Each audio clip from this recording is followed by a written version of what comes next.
नमस्कार मित्रांनो, bogus certificate, खोटं अपंगत्व, कित्येक घोटाळे, आई बापाचे मोठमोठाले कारनामे, त्यासोबत आज्जा असलेला अधिकारी आणि आता या सगळ्यांच्या मागे लागलेलं एक चौकशी सत्र।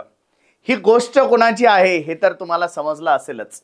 तर ही गोष्ट आहे IAS प्रोबेशनर IAS असणाऱ्या खेडकर यांची। खरं तर मित्रांनो, हा विषय आज आपण का काढला तर आता या खेडकरांचं मुंडेंसोबत काहीतरी कनेक्शन आहे असं आता वेगवेगळ्या बातम्यांमध्ये ऐकायला यायला लागलेलं आहे। नेमकं हे कनेक्शन काय आहे जाणून घ्यायचंय आपल्याला या व्हिडिओच्या माध्यमातून। मी डॉक्टर महेश, आपण बघत आहात गोष्ट छोटी पण डोंगरा एवढी।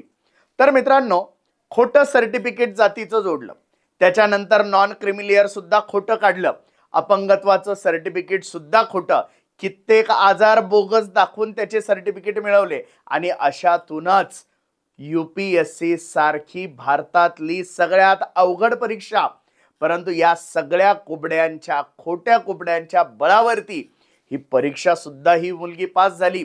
नुसती पास झाली नाही तर हिने नियुक्ती सुद्धा मिळवली।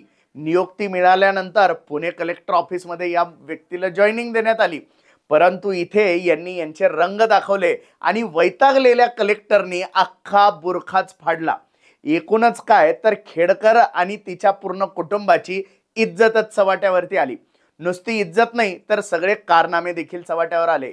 वेगवेगळ्या जिल्ह्यामध्ये लाटलेली जमीन, वेगवेगळ्या ठिकाणी दाबलेला पैसा, केलेले कित्येक कुकर्म आणि हे सगळं उघडकीस आल्यानंतर आता एक नवीन कारनामा उघडकीस येतोय, तो म्हणजे पंकजा मुंडे यांच्या संस्थेला दिलेला 12 लाखांचा चेक।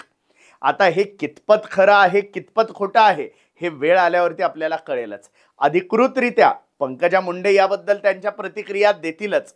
हे किती खरं आहे हे किती खोटं आहे की यामागे कुठलं राजकारण आहे ही येणाऱ्या काळामध्ये आपल्याला कळेलच।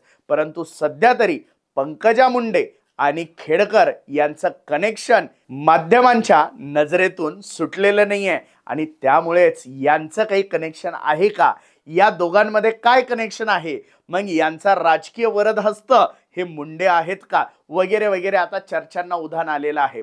काही दिवसांमध्ये या सगळ्या गोष्टी स्पष्ट आपल्याला होतील, परंतु तोपर्यंत जर अजूनही तुम्ही या चॅनलला सबस्क्राइब केलेलं नसेल तर या चॅनलला आधी सबस्क्राइब करा आणि व्हिडिओ आवडला असेल तर लाईक आणि शेअर करायला विसरू नका। धन्यवाद।